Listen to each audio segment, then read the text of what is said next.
السلام علیکم معزز طلباء کرام، آپ سب کیسے ہیں؟ آج ہم تفسیر بیضاوی کے سبق نمبر 275 کو پڑھیں گے۔ آج کے ہمارے سبق کا عنوان ہے ان اور ما کا بیان۔ آج کے ہمارے سبق کی جو عبارت ہے وہ ان بصلتھا مخفوض المحل عند الخلیل سے شروع ہوتی ہے۔ آج کے سبق میں ہم ایک تو اس اعتبار سے کلام کریں گے کہ اللہ تبارک و تعالیٰ کے کلام میں جو آیا کہ ان اللہ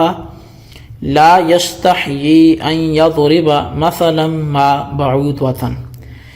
کہ بے شک اللہ تبارک و تعالیٰ اس بات سے حیا نہیں فرماتا کہ وہ کوئی مثال ایسی بیان فرے مچھر وغیرہ کی۔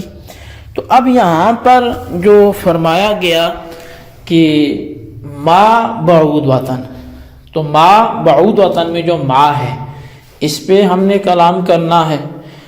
اور دوسرا جو فرمایا کہ ان یضربا میں جو ان ہے اس پر ہم نے کلام کرنا ہے۔ یہ دونوں ترکیبی اعتبار سے وہ کیا بن رہے ہیں، تو اس پر گفتگو ہوگی۔ بلا تاخیر ہم پھر آج کے سبق کی عبارت اور اس کے ترجمے کی جانب بڑھتے ہیں۔ اس کے بعد پھر جو اس کی وضاحت ہوگی وہ بھی آپ کے گوش گزار کی جائے گی۔ مصنف علیہ رحمہ لکھتے ہیں وَأَن بِصِلَتِهَا مَخْفُوضُ الْمَحَلِّ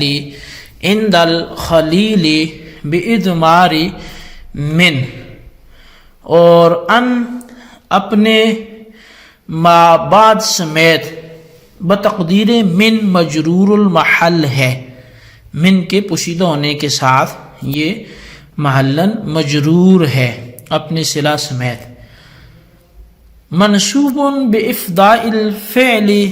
الیہ بعد حذفها عند سبویہ، اور خلیل کے نزدیک یہ پچھلا مذہب ہوا، اور سبویہ کے نزدیک یہ کہ منصوب ہے من کے حذف کے بعد ایصال فعل کی وجہ سے۔ اچھا، پھر فرمایا جی کہ وما ابہامیۃ، اور جو ما ہے یہ ما ابہامیہ ہے، اور تزید النکرۃ ابہاما وشیاعا، یہ نکرہ میں ابہام اور عموم اور زیادہ کر دیتا ہے۔ وتصد عنها طرق التقیید، اور نکرہ سے یہ تخصیص اور تقیید کے طریقوں کو، رستوں کو روک دیتا ہے۔ کقولی کا اعطنی کتابا ما، جیسا کہ تیرا یہ کہنا کہ مجھے کتابا ما دو۔ اب کتابا ما میں ما سے کیا مراد ہے؟ ای کتاب کانا، وہ کوئی سی بھی کتاب ہو تم مجھے دے دو۔ او مزیدۃ للتاکید کاللتی فی قولہ تعالی فبما رحمۃ من اللہ، یا پھر یہ زیادہ ہے، اضافی ہے، زائدہ ہے اللہ تعالیٰ کے قول کی تاکید کے لیے، جیسے کہ اللہ تبارک و تعالیٰ کا یہ فرمان ہے فبما رحمۃ من اللہ۔ ولا نعنی بالمزید اللغو الضائع فإن القرآن كله هدى وبيان بل ما لم يودع لمعنى يراد منه، اور ہم اس کو زائدہ کہہ کر اس سے لغو اور زائد چیز مراد نہیں لے رہے، اس لیے کہ بے شک قرآن تو سارے کا سارا وہ ہدایت اور وہ روشنی ہے، وہ بیان ہے، بلکہ زائدہ کہنے سے مراد یہ ہے کہ وہ اس معنی کے لیے وضع نہیں کیا گیا جو اس سے مراد لیا جاتا ہے۔ وَإِنَّمَا وُضِعَتْ لِأَنَّ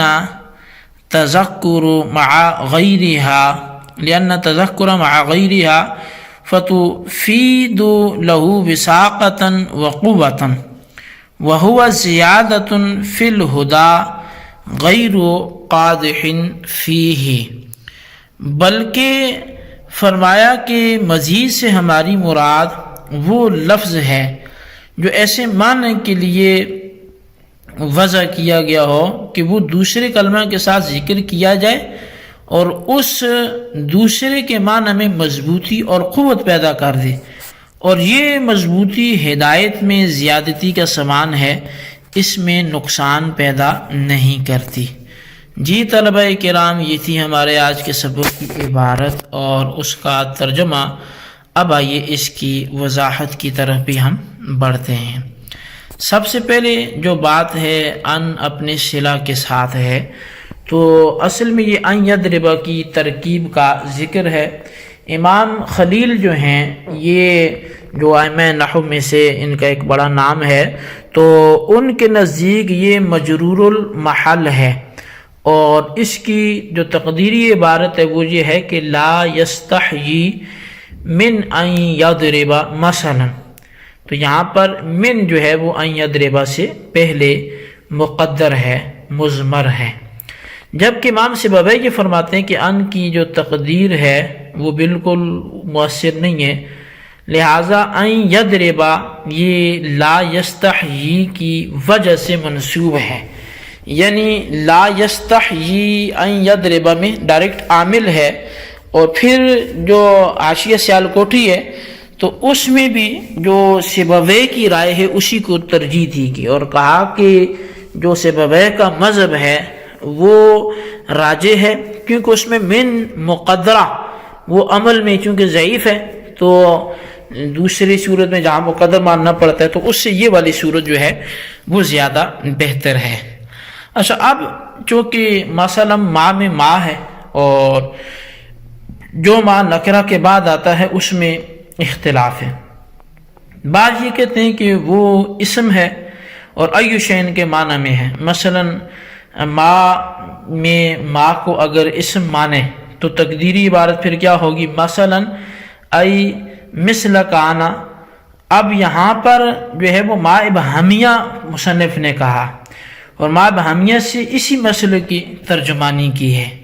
اچھا، بعض یہ کہتے ہیں کہ ما ابہامیہ نہیں ہے بلکہ یہ زائدہ ہے، اور حرف جو ہے وہ جو زیادہ ہونے کے باوجود بھی یہ تاکید کے لیے بڑھایا گیا ہے، جو پیچھے وہ ایک نکارت فرمائی تھی کہ اللہ تبارک و تعالی حیا نہیں فرماتا، تو اس کی جو اندر حیا نہ فرمانا ہے اس کی تاکید کے لیے اس کو بڑھایا گیا ہے۔ اچھا، اب یہاں پر پھر ایک اعتراض ہوگا، اور پھر کہا جائے گا کہ جناب اگر یہ زائد ہے اور زائد قرآن پاک میں آ گیا ہے، تو قرآن پاک تو جو ہے وہ مکمل سارے کا سارا وہ ہدایت ہے، اور سارے کا سارا قرآن پاک ہدایت ہونے کی وجہ سے اس میں کوئی چیز زائد ہونا، لغو ہونا، یہ تو قرآن کریم کی شان کے خلاف ہے، اور یہ تو بالکل بات سمجھ سے بالا تر ہے کہ اللہ کا کلام ہو اور وہ بلا فائدے کے ہو اور وہ زائد ہو، اور اس کا وہاں پہ کوئی اس کا ہونا ضروری ہی نہ ہو، تو یہ چیز جو ہے وہ شان قرآن کے موافق نہیں ہے۔ اس کا آپ کے پاس کیا جواب ہوگا؟ تو وَلَا نَعْنِي بِالْمَزِيدِ اللَّغْوَ الضَّائِعَ سے اسی کا جواب دے رہے ہیں کہ یہاں جو مزید سے ایک معنی اس طرف جاتا ہے کہ شاید یہ حشب ہے، یہ لغو ہے، تو وہ ہماری مراد نہیں ہے، کیونکہ وہ ہم بھی مانتے ہیں کہ سارے کا سارا قرآن کیا ہے، وہ ہدایت ہے، وہ اس میں کوئی چیز بھی زائد نہیں ہے، بلکہ جو ہم نے زائد بولا ہے تو وہ زیادہ جو ہے وہ کسی اور معنی کے اعتبار سے ہے۔ مطلب یہ ہے کہ اس سے جو معنی مراد لیے جاتے ہیں اس کے لیے اسے وضع نہیں کیا گیا، اور اس کو جس کے لیے وضع کیا گیا ہے وہ یہ ہے کہ اپنے غیر کے ساتھ مل کر یہ قوت اور مضبوطی کا فائدہ دیتا ہے۔ بل ما لم یودع لمعنى بلکہ وہ زیادۃ فی الہدی غیر قادح فیہ، اور جب یہ غیر کے ساتھ مل کے کسی مضبوطی یا قوت کا فائدہ دیتا ہے تو یہ ہدایت میں مزید جو ہے وہ کارآمد ثابت ہوتا ہے، ہدایت میں عیب اس کے ذریعے پھر پیدا نہیں ہوتا، یعنی قرآن کریم سارے کا سارا ہدایت ہے، اور وہ ہر عیب سے، ہر نقص سے کیا ہے، پاک ہے۔ تو اب جب یہ ما کسی کے ساتھ مل کے اس کے اندر مضبوطی اور قوت والا معنی پیدا کرتا ہے تو اس کا یہ مطلب نہیں ہے کہ اس نے کوئی کام ہی نہیں کیا، کوئی عمل ہی نہیں کیا، بلکہ اس نے ہدایت میں ہی تو اضافہ کیا ہے، اس نے اسی میں تو مضبوطی کی ہے، تو لہٰذا یہ بے محل استعمال نہیں ہوا۔ جی طلبہ کرام، یہ تھی ہمارے آج کے سبق کی عبارت ترجمہ کی وضاحت۔ اس کو اچھی طرح سمجھیں، اس کے خلاصے کو اپنے رجسٹر پر ضرور لکھیں، بالخصوص ان سوالات کے جوابات بھی دیں۔ سوال نمبر 1 یہ ہے کہ امام خلیل کا ان یضرب میں ان کی اعراب کے حوالے سے کیا موقف ہے، اور سوال نمبر 2 یہ ہے کہ ما بعود وطن میں ما کا جو راجح مذہب ہے وہ کیا ہے، تحریر کریں۔